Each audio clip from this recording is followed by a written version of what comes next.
Welcome back. In the last video, I installed CodeLite on Windows, and I created a shortcut icon on my desktop right here. So if I double click that, that's going to open up and run CodeLite.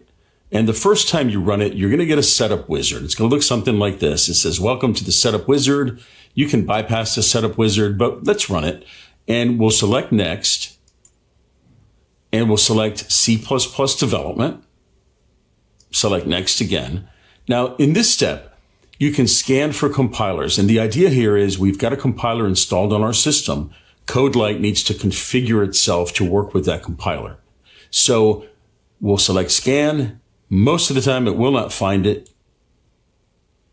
And in this case, it did not find it. Okay, just like expected. Do you want to install one? It thinks we don't have one yet. So don't install anything. Just close this up and we'll manually configure it in a moment. Don't worry about what shows here. I've got the Microsoft C++ compiler installed as well, along with the GNU G++ compiler. So most likely you're only going to see Rust. So just click next.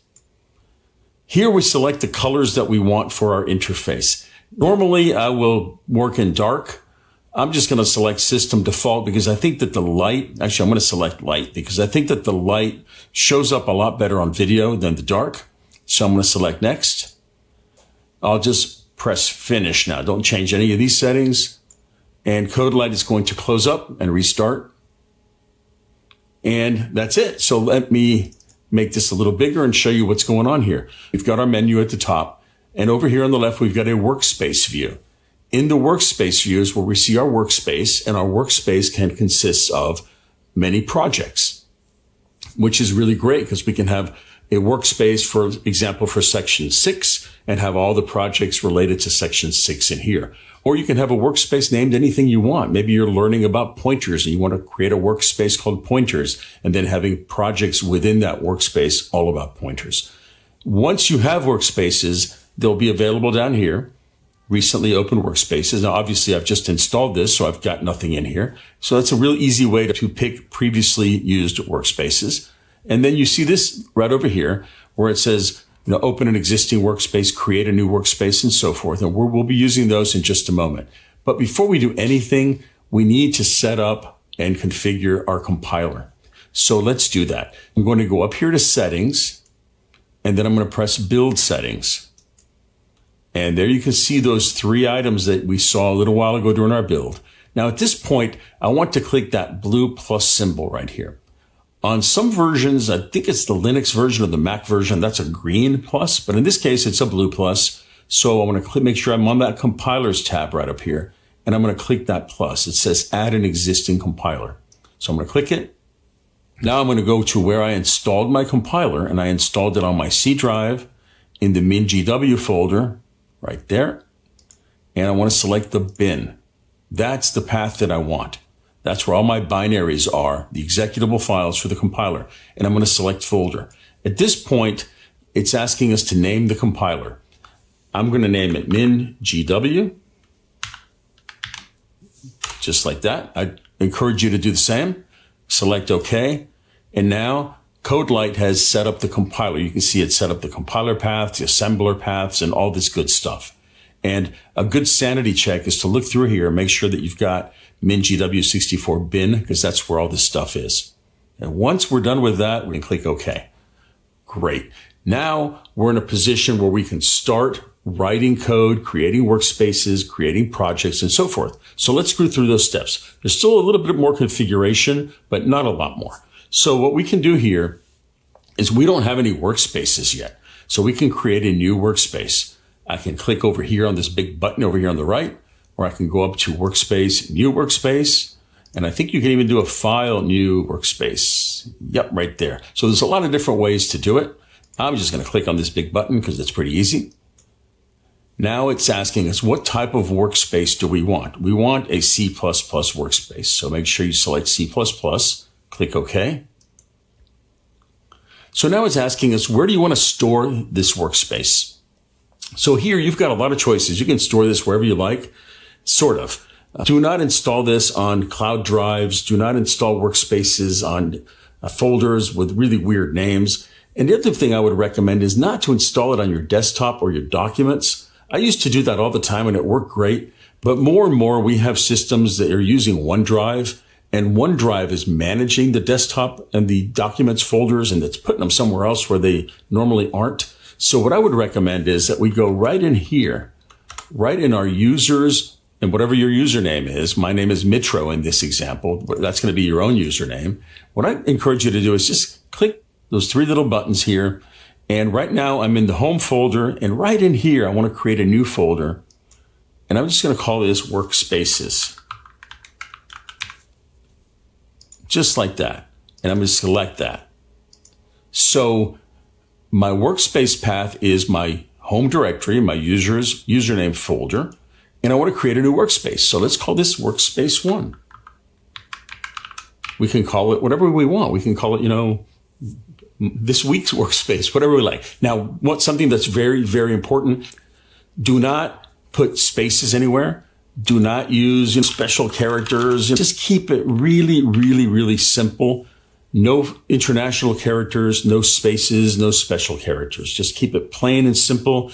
These build tools are really, really picky about that. So that's my workspace. Make sure that create the workspace under a separate directory is checked and click OK. Now you can see over here on the left that we've got a new workspace that's been created. And that's great. That's exactly what we want. But we need projects within that workspace, and the projects themselves are each going to be a C++ program. So how do you think we create a project? Real easy. Click on your workspace. You can come up to File, New Project, or we can right click on the workspace and create a new project. That's what I'm going to do. Now we're going to get a new project wizard. Notice the path is the workspace 1 that we created. Now it's asking us, what's the name of your project? I'm just going to call it Project 1. Remember, we can have as many projects as we like within that workspace. Make sure create the project in its own folder is checked. And now these are really important settings here. What's the category? We want to build a console-based application. That's an application that runs in a console window, a command prompt window. We're not doing graphical user interfaces. That would be a whole different course. The type is going to be simple executable G++. Now it's asking us, what compiler did we install? Well, we installed the MinGW compiler. That's the one that we installed a minute ago and named it. So I'm going to select that. For debugger, you can choose the GNU GDB debugger. And now for the build system. This is where the developer that created CodeLite really changed things up in 17.3. For years, there has been a default build system in here that worked great. He got rid of the default build system. I don't know why, but he did. So we have to work without that now. And what we're going to choose is CodeLite Makefile Generator. So let me click those again. And it should just be there when you start. But just to be sure, you've got a couple of options here. CodeLite Makefile Generator is what we want. So that's the one I'm going to choose. And I'm going to click OK. Now we've got a project over here. It's got a source folder. That's where we're going to put our source code. And it's got a main.cpp file. The main.cpp file is our C++ source code. And the name of the file is main.cpp. So let me double click that. And that's going to open it up here in my editor. This is where I can change my program, add code, and so forth. I'm going to go to my settings for a minute. And I'm going to go to my colors and fonts. And I'm just going to make this font a little bit bigger just so it's easier for you all to see. You don't have to do this, but I think it's going to make a big difference here. There we go. So now what we're going to do is we're just going to get rid of all this because that's really C-like code. Now you'll notice what happened when I got rid of that. You'll notice that red dot that came right up here. That means that whatever changes I've made to this file, I have not saved. So we can save what we've done by just going to File, Save File, or Control S on Windows. It's really important that we always save before we try to build and run anything. So in this case, let's start writing a real simple Hello World program. First thing we're going to do is pound include, and we're going to say IOStream inside angle brackets. Then I'm going to type using namespace std, followed by a semicolon. At this point, just type along and follow along. All this is going to be explained in the course. And now we need to write a main function. This is the place where our program is going to begin executing. So we're going to type in int space main, left paren, right paren. Then we're going to have a left curly brace.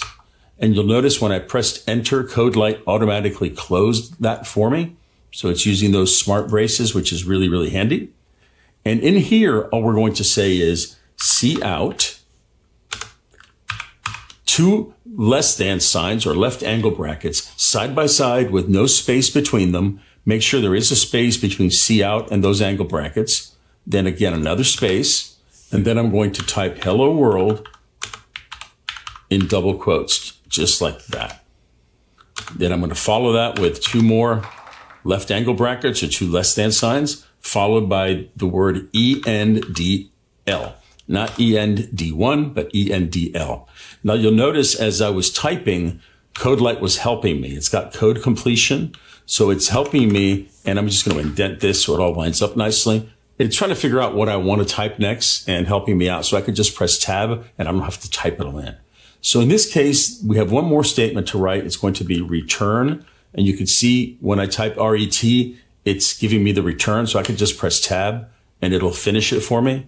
Return 0 with a space between the return of the 0 and a semicolon. That's it. This is our first program. Why do we write a hello world program? Well, it's become the norm. And the reason we do it is if we see hello world display when we run this, we know that our development environment has been set up correctly. And it's a pretty easy way to do it. Now you'll notice I am still red here. So I want to press Control S or File Save. I'm going to press Control S. And that has now changed to that little X there. Now you'll notice these red arrows popping up. Don't worry about those. Those will go away in a second when we do the build. But before we do the build, we need to configure our compiler. So what we can do is, remember, it's possible that we have a lot of projects in here. There's only going to be one active project at a time, and that's the one that's bold and italicized. And there's only one right now, but you can see it right here. You can always right-click on that and make it active. And by double-clicking on it, you can choose which project you want to build. Again, we can have 20, 30 projects. We just double-click them. That's the one we want. So let's configure this project. So make sure that you've selected project 1. Then I'm going to come up to this wrench icon right here. That gives us our project settings. You can also right-click and come down to settings. You can see the wrench icon there. So again, I'm going to just click that icon. And now we get this project settings menu. I know this looks like a lot to do right now, and it is in a sense, but in a while we won't have to do any of this because we're going to create a template project that we can create new projects from. And I'll do that in a couple of videos from now, which makes it really, really easy to do. So what do we have here? These are some of the options that I selected in that new project wizard. There's the CodeLite make file generator, the MinGW. So what we want to do here is we want to make one change to this. We want to delete the working directory right here. The whole thing, I just want to delete it all. And I want to type in $ and then left paren, project, path, right paren, just like that. So you should have a $sign, a left paren, project, path, and a right closing parenthesis. Make sure that the two P's in project path are capitalized. That's it. We press tab and you can see it light up like that. I'm going to apply and I'm going to select OK. Okay, now that basically set up our environment. Now what we want to do is we want to set up the compiler option. So again, I didn't have to leave that one with OK, but you can just open it again. And now we're going to select the compiler right up here. And you can see I've got a C++ compiler and a C compiler. We're only working with the C++ compiler, so I want to set some options for that. You can see there's already a few options set here, a dwarf and a capital O and a wall, and I'll let explain as the course goes on. So click here, and you'll see these three little dots that pop up right here in a button. So we're going to select that, and now we've got a whole bunch of options that we can select from. We're only going to select one more, and that's that one right here. Enable C++ 17 features. There's two of them, but make sure you select the one that says --stud equals C++ 17. And you can see down here in the command line, those are the commands that are going to be used by the compiler to build the program. Now I'm going to select OK, apply, OK. Now we're done. Now what we can do is we can build and run this program. So how do we do that? Make sure that your project you want to run is the active project. Again, in this case, there's only one project. We can come up to build. We can do a build. There's a lot of options here that I'll explain as we go, but we can select rebuild project. And we get the output window come up down here. Let me just move this up a little bit. This is the build output right here. And you can see that it successfully has created a program, which is pretty cool. Now what we can do is we can run this program. So let me close that, and I'm going to select build run. It's going to ask me, you want to build it and execute it or just execute it? I just want to execute it because I've already built it. A window pops up and it says hello world. This tells you that your build environment is set up, your compiler is set up, everything's working, everything looks good. Now, all we displayed was hello world. The rest of this stuff is displayed by CodeLite. It tells you that your program exited with an exit code of 0. That is a good thing. An exit code of 0 means that your program ran successfully. That's basically what we're returning that 0 right here for. Okay, and again, we'll explain all this as we go. Right now, we're just trying to get the environment set up. We're displaying hello world. We're returning that 0. Everything worked. There was no other error. How much time did the program take to run? There you see it. And then it says press any key to continue. And if I press enter, the window goes away. So that's it. We've built our first program. It was pretty easy, I think. It's just a matter of setting these little steps up. So let me create another project, and I'm going to use this same source code. And I'm just going to copy that so I don't have to type it in again. I'm just using Control-C. And I can close this window down here just to reduce some of the clutter. So what do I want to do now? Well, I want to click on the workspace, right-click, New Project. And my project name is Project 2. I'm going to remember the last setting. So it's a console-based program. It's simple executable, MinGW, the GNU debugger, and CodeLite makefile generator. I'll select OK. Once that's done, I've got my main. And notice I've got two mains now, right? Project 1 has a main, which is this one. And Project 2 has a main, which is this one. So I'm just going to get rid of this and copy what I did. And I'm going to say hello world from Project 2. Like that. Notice that's red up here. So I want to save it. You'll notice Project 1 is the active project. You see how it's bold and italicized? I could just double click on Project 2. And now Project 2 is the one that's bold and italicized right there. So it's the active project. So when I build and run, Project 2 is the one that's going to be affected. So I'm going to click the wrench again. And I'm going to go up to my general options. I'm going to get rid of this. And again, like I said, we're not going to have to do this every time, but we're just going to do it this time. I'm going to create project path. And you're real careful here. I didn't put a capital P, and it must be a capital P. Just like that. Then I'm going to go to my compiler. And I'm going to come right over here. And I'm going to add the should equal C++17. Just like that. You might want to select the linker and type -static. That's up to you. I would recommend you do so because it's going to avoid problems with finding DLLs and windows and so forth. So all you have to do is just click on the linker options and type -static or -static. All one word, no spaces. We'll click apply. We'll click OK. And that's it. We're ready to build. So now I'm going to go to build, rebuild project. There we go. We have a clean build. And if we run, it's going to say hello from Project 2. And that's exactly what we see here. Hello world from Project 2. Pretty good. All right. So if you have build errors, it's possible. We get build errors every day, right? So here's an example. I spelled this wrong. Instead of IO stream, I wrote IO steam. And now these red arrows are coming back up saying IO steam file not found and so forth. So these things kind of help you before we build to let us know something's not right. But if I do try to build my project, you see I'm going to get errors here. It's going to go IO steam and it's going to say no such file or directory. So it's kind of telling you something's not right. and we've got an error message down here. The build ended with errors. So when that happens, we know we've got a problem.